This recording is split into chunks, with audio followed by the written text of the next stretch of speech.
At 5:30 on December 16, 1944, on a frozen ridge overlooking the tiny Belgian village of Lanzerath, 2nd Lieutenant Lyle J. Bouck Jr., 21 years old, barely 3 years in uniform, commanding an intelligence and reconnaissance platoon of only 18 men, pressed his face against his field binoculars and watched in disbelief as more than 500 German paratroopers advanced through the mist below, the spearhead of Hitler's last great gamble, the opening blow of the Battle of the Bulge. His platoon was never meant to hold ground, never meant to fight a pitched battle, never meant to stand alone on a ridgeline against an entire battalion.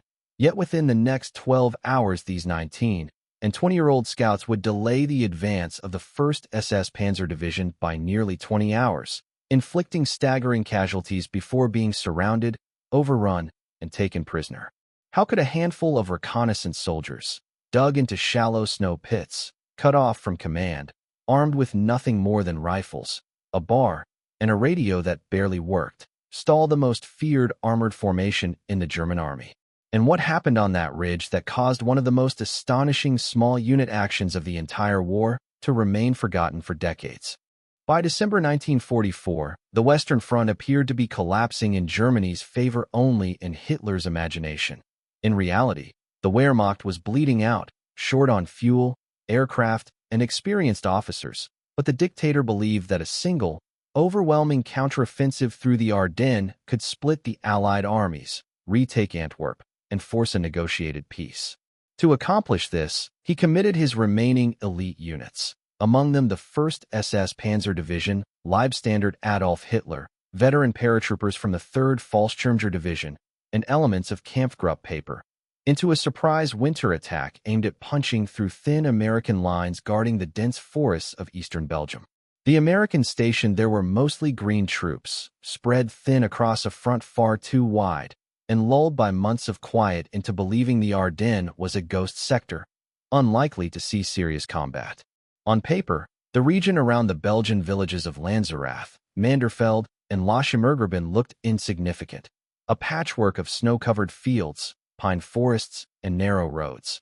But it included one crucial feature, the Losheim Gap, the natural corridor through which German armor had burst in 1940 and hoped to repeat 4 years later. The American 99th Infantry Division, positioned on this sector, was new to the front. Its intelligence and reconnaissance platoon, led by 21-year-old Lieutenant Lyle Bouck, was tasked with patrolling, scouting, and reporting enemy movement, not defending fixed positions against large-scale attacks.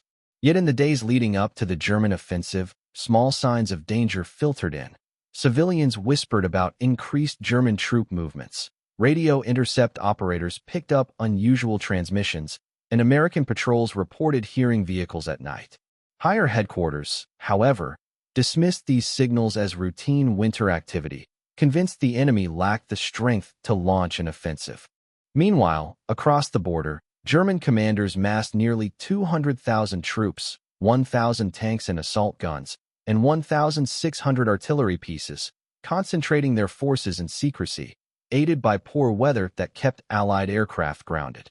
Among the German vanguard moving toward Lanzerath was a battalion of roughly 500 paratroopers, hardened by earlier campaigns yet exhausted from weeks of marching and short on winter gear. Their job was to seize the ridge south of the village, clear any resistance, and open the road for the armored spearheads of the 1st SS Panzer Division, which needed speed above all else. Every hour of delay risked disrupting the tight timetable required for the offensive to succeed. Geography only amplified the stakes. The ridge where Bouck's platoon dug in offered a commanding view of the valley and the narrow road the Germans had to use, while thick forests and steep slopes funneled attackers into predictable lanes of approach. If left undefended, the ridge would give the Germans an uncontested route straight into the heart of the 99th Division sector. If held, even briefly, it could force the paratroopers to deploy, maneuver, and absorb casualties, losing precious time. Yet Bouck's men were alone. No reserve company behind them. No heavy weapons, no armor, no reinforced bunkers. Only shallow foxholes hacked into frozen earth, a single bar, a pair of machine guns, carbines, and their ability to call artillery from far to the rear. Worse, The platoon's communications with headquarters were unreliable. Phone lines cut by weather and enemy activity left them often blind to the bigger picture. They knew Germans were coming, but not the scale, nor the fact that they were sitting directly in the path of Hitler's main effort. As dawn approached on December 16th, the first shells of the German preparatory bombardment streaked overhead, shaking the trees and throwing snow into the air. To the south, along the Losheim Gap, American listening posts began reporting the unmistakable rumble of armored engines. And in the chilling quiet between artillery bursts, Bauck finally saw what his commanders had not: a long, dark column of paratroopers emerging from the tree line, spreading across the fields below the ridge in numbers that made no tactical sense for a local probe. The offensive had begun, and the most powerful armored division in the Reich was now depending on these paratroopers to sweep aside whatever resistance lay ahead. What the Germans could not know, what even the American High Command did not realize, was that the first line of defense in their path consisted not of regiments or battalions, but 18 young reconnaissance soldiers dug into the snow, determined to hold as long as humanly possible.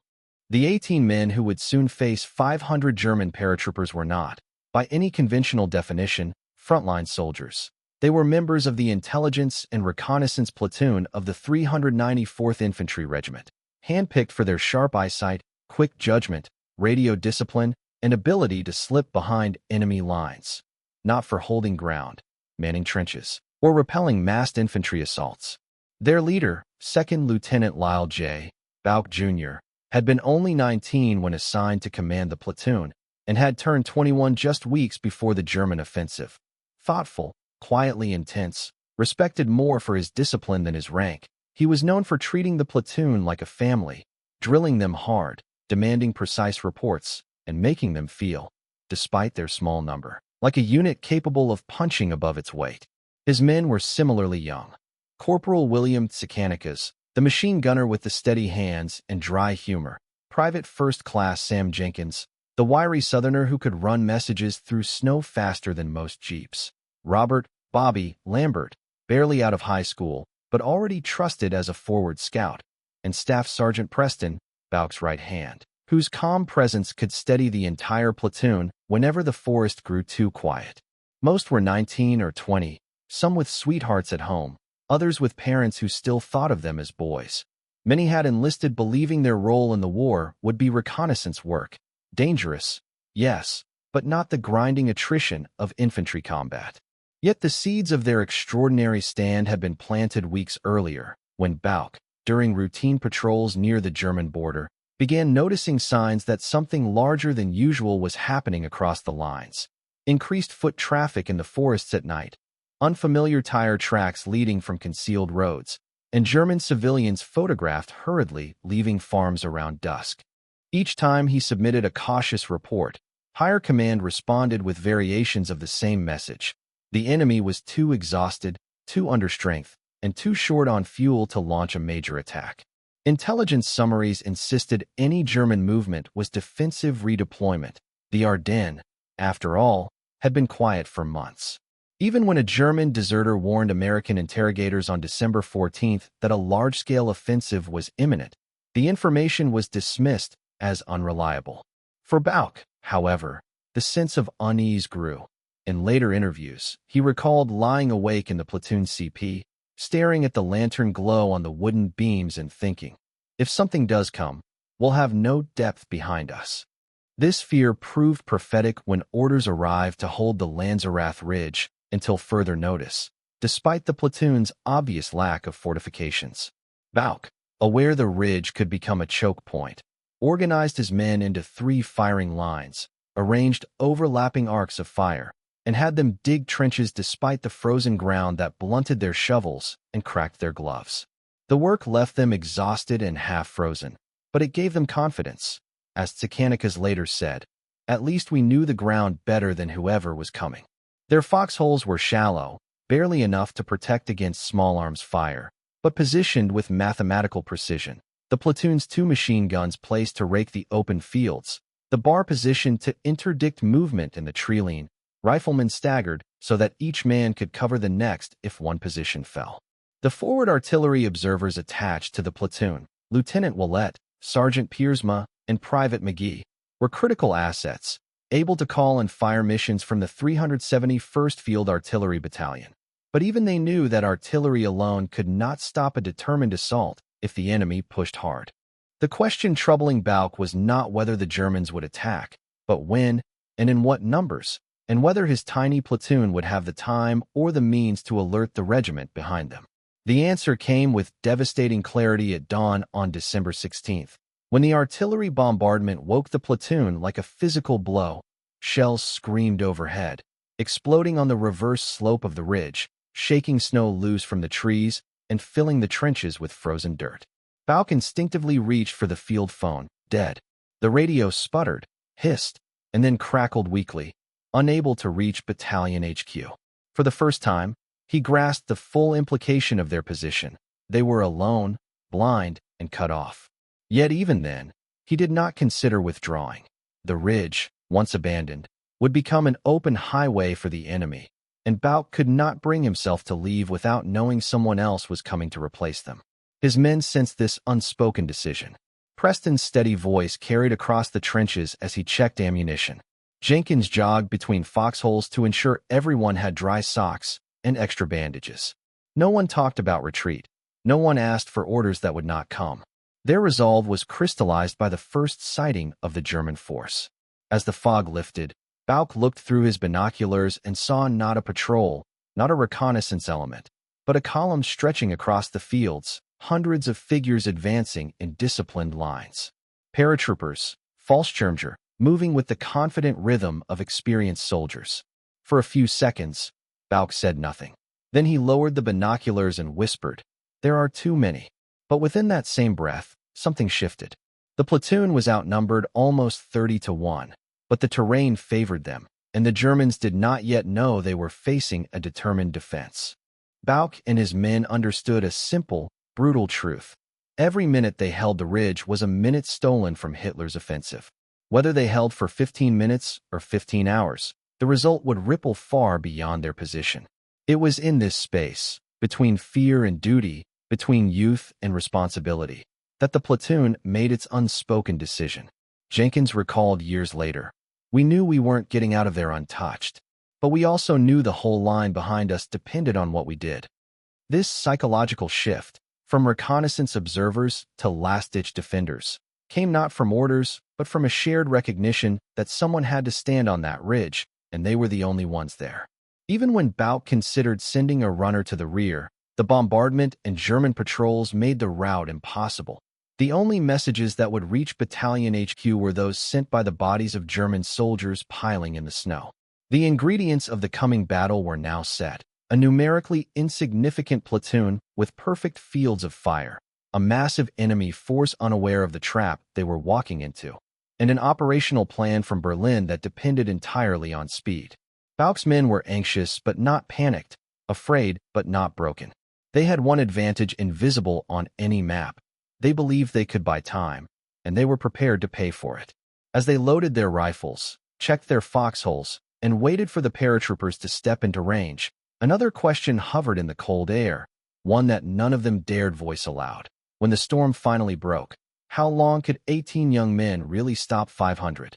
At 7:58 on December 16th, 1944, the first German scouts emerged from the treeline north of Lanzerath, crouched low against the swirling snow, unaware that 18 American reconnaissance soldiers were watching them from concealed foxholes along the ridgeline. Rifles already shouldered, breaths held in the freezing air. Bauck waited until the forward elements were within 80 yards, close enough to see the metal clasps on their gear, before whispering the order to hold. Then, at precisely 8:12, as a larger formation of paratroopers advanced across the open field in staggered lines, he gave a sharp nod, and the ridge erupted in a single, devastating volley. The crack of Garen's and the ripping burst of Tsikhanakis's machine gun, tearing through the still morning and dropping the entire first row of attackers, sending the formation into chaos as survivors dove for the ground or scrambled toward the forest. Within minutes, the Germans regrouped and launched their second probe, attempting to flank the American right. But the ridge's terrain, steep, slick, and threaded with brambles, funneled them into a narrow approach where the bar team cut them down at 40 yards, forcing them to withdraw under the cover of smoke grenades. At 9:30, the Germans shifted tactics and executed a coordinated assault. Two squads advanced through the field while a third attempted to crawl unseen along a shallow depression. Bauch spotted their movement and directed the artillery observers to call for a fire mission, and moments later, shells from the 371st Field Artillery Battalion slammed into the field with terrifying precision, exploding just short of the American line, showering the attackers with dirt, shrapnel, and concussion. Blasts that shredded their formation and sent survivors fleeing. For nearly 2 hours, German officers pushed their men forward in repeated surges, short, violent sprints across the snow, only to be driven back by concentrated rifle fire from a platoon they still did not understand. To them, this had to be at least a company-sized element, maybe more, because no small unit could deliver such accurate, synchronized bursts. At 11 o'clock, a brief lull settled over the ridge as the Germans reorganized. Bauch's men used the pause to refill magazines, reposition ammunition, and tend to the wounded, including Jenkins, who had taken shrapnel in the shoulder but refused evacuation. He simply switched positions with another rifleman and continued firing with his good arm. By midday, the Germans brought forward heavier weapons, machine guns, mortars, and additional squads of paratroopers, filling the tree lane with muzzle flashes and smoke. At 12:40, mortar shells began raining onto the ridge, ripping branches from the pines and collapsing the edges of foxholes, wounding several Americans with splinters and debris. Yet the platoon held, hunkered low, returning fire only when targets exposed themselves. Around 13:15, the Germans launched their most determined attack yet. Nearly a full company advanced in bounding overwatch, covered by machine gun crossfire. Bauch directed his men to wait until the Germans were within 60 yards, then unleashed simultaneous volleys from every position. The effect was catastrophic. Paratroopers fell in clusters, others dropped their weapons and crawled backward, some froze in place as bullets snapped overhead and churned the snow around them. Even so, pressure mounted. Ammunition ran low. Sakanikas's machine gun barrel glowed faintly red from repeated bursts. Several foxholes had partially collapsed under mortar impact. One position on the left flank had been abandoned when its occupant was knocked unconscious. Yet Bauch refused to consider withdrawal. He sensed that the Germans were losing time, fracturing under unexpected resistance, and he intended to delay them until the last possible moment. At 14:50, German officers changed approach again. Instead of frontal assault, they sent small infiltration teams through the woods on the Americans' right flank. These teams moved quietly, using tree trunks and snowy ravines for concealment, closing to within 30 yards before being detected. A desperate close-range firefight erupted, bullets cracking through branches, splinters flying like tiny knives. Private Lambert, holding the bar, fired until the weapon nearly jammed, forcing one infiltration team to retreat in disarray. But the Germans were adapting quickly. By 15:30, they had pinpointed several American firing positions and were calling mortar strikes with improved accuracy. Shells exploded directly atop the ridge, shaking the earth and tossing frozen soil over the foxholes. One blast wounded 3 men on the left flank, temporarily silencing a machine gun position. Bauch crawled through the snow from hole to hole, encouraging his men, reallocating ammo, repositioning the remaining machine gun to cover the most threatened sector. Despite mounting casualties, several men now bleeding through bandaged arms, faces blackened with dirt, the platoon continued to fire with deadly precision, each bullet extending the delay the Germans could not afford. At 16:10, as daylight began to fade toward the early winter dusk, the Germans launched the assault that would finally break the ridge's defenses, a wide, enveloping maneuver that sent multiple squads creeping through the forest on both flanks, while others advanced across the field, using fallen comrades as cover. For the first time, paratroopers reached within 20 yards of the American line, firing into foxholes, throwing grenades that rolled down the snow toward the trenches. Bauch shouted orders above the gunfire, coordinating a last defensive stand, calling artillery danger close, so close that several American positions were showered by debris from their own supporting fire. But the end was inevitable. As foxholes fell one by one, Germans flooded into the ridgeline, overpowering isolated defenders in brief but brutal close-quarters struggles. Jenkins was captured only after being knocked unconscious. Sakanikas, protecting his jammed machine gun, was surrounded by a dozen paratroopers. Bauck, hit by shrapnel in the leg, crawled behind a log before being discovered by German soldiers who, stunned by the intensity of the defense, reportedly asked him, "How many of you are there?" "2 companies." When Bauck told them, 18, they refused to believe him at first. By 1700 hours, darkness enveloped the ridge, gunfire tapered into silence, and the last Americans were captured, exhausted, wounded, nearly out of ammunition, but alive. Unbeknownst to them, their stand had delayed the advance of the 1st SS Panzer Division by nearly 20 hours, throwing off the timetable of Hitler's most ambitious offensive and forcing German armored units to funnel into traffic jams along the Losheim Gap. The paratroopers who captured Bauck's platoon, recognizing the extraordinary resistance they had faced, treated the prisoners with a mixture of respect and disbelief, unaware that the consequences of the day's battle would echo across the entire Ardennes. For Bauck's 18 men, the ridge was lost, their bodies battered, and their weapons taken, but they had accomplished the impossible. They had turned a platoon's worth of firepower into a roadblock that had stalled an army. And as they were marched into the darkness, hands on their heads, snow crunching beneath their boots, none of them yet understood that their forgotten stand would one day be remembered as one of the most remarkable small unit actions in the history of the war. When the firing ceased and the ridge fell quiet under the sinking winter light, the German paratroopers sweeping through the shattered foxholes were met not with the bodies of dozens of American defenders, as they had expected, but with the stunned, exhausted faces of 18 young reconnaissance soldiers, wounded, frostbitten, filthy with smoke and frozen mud, who had held their ground for nearly an entire day and inflicted astonishing casualties on a force almost 30 times their size.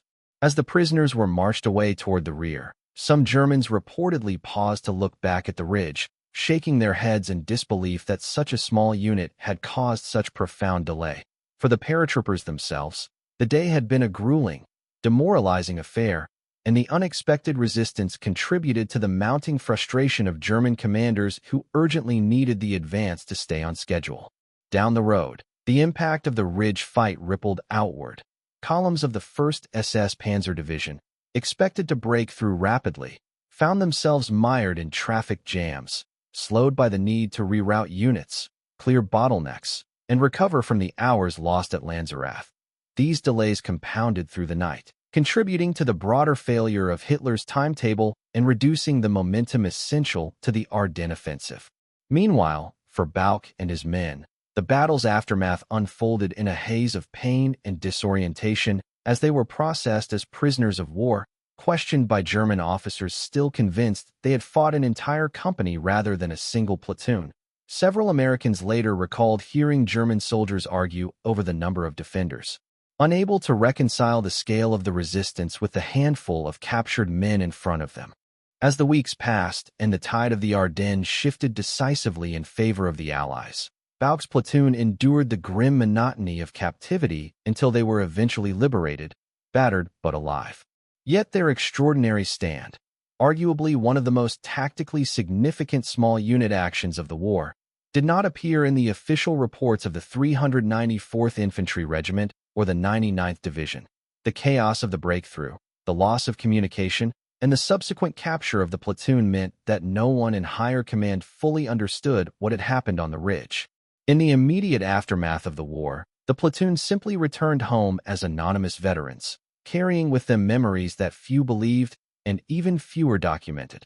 While the official histories of the Battle of the Bulge focused on more famous episodes like the Siege of Bastogne, Kampfgruppe Paper's advance, and the defense of Elsenborn Ridge. For decades, Bauck's men lived in quiet obscurity, their story known only to a handful of officers and surviving comrades, until researchers, historians, and veterans groups, piecing together German records, survivor accounts, and battlefield reports, slowly uncovered the full significance of their stand. By the late 1970s, enough evidence had emerged to prompt a formal review, and in 1981 the U.S. Army finally awarded the Intelligence and Reconnaissance Platoon of the 394th Infantry Regiment the Presidential Unit Citation, the nation's highest unit-level honor, recognizing them as the most decorated American small unit of World War II. Several members, including Bouck, Preston, Lambert, and others, received individual decorations such as the Distinguished Service Cross, Silver Star, and Bronze Star for Valor. For many of the surviving veterans, the recognition arrived late in life, long after the physical wounds had healed, but while the emotional scars still lingered. Bouck himself accepted the honor with characteristic humility, saying the men did what needed to be done, and that the true measure of their success was the time they bought for the forces behind them. Today, military academies and leadership courses sometimes use the battle at Lanzerath Ridge as a case study in terrain exploitation, initiative under uncertainty, and the disproportionate impact a small, determined defensive action can have on a broader campaign. Analysts highlight how Bouck's precise positioning of his men, disciplined fire control, and ability to read the battlefield allowed 18 soldiers to stall the vanguard of a panzer division in one of the most critical phases of the war. Yet beyond the tactical lessons lies a more human legacy. The reminder that heroism is not always recognized in its own time, that the quiet resolve of young soldiers, most not old enough to legally drink, some barely out of high school, can alter the course of battles, and that history often overlooks those who stand their ground simply because no one survived to write the report. At Lanzerath, however, enough men lived to tell the story decades later, ensuring that their stand, once invisible, would no longer be lost to the snow-covered ridge where it unfolded. Their legacy is not just the medals they eventually received, but the enduring truth that courage at the smallest scale can shape events at the largest, that even in the most desperate moments of a war defined by vast armies and armored giants, 18 men with rifles, resolve, and a leader wise beyond his years could change the course of a day, and perhaps, in some small measure, the course of the war itself.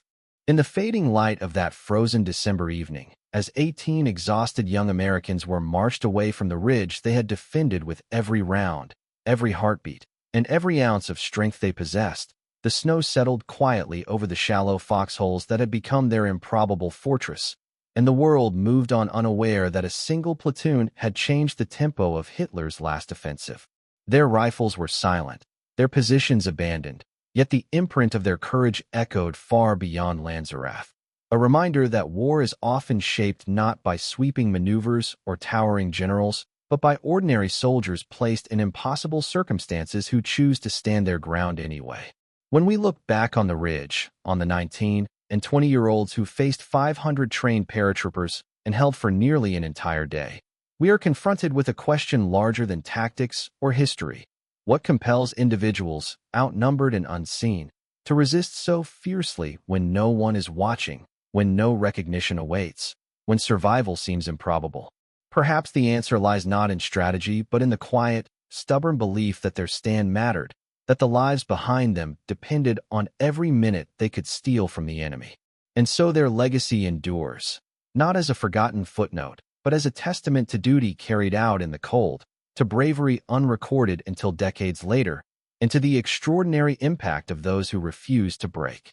If this story moved you, share it, honor the men who fought on that ridge, and let their example remind us that even the smallest stand can shape the course of history.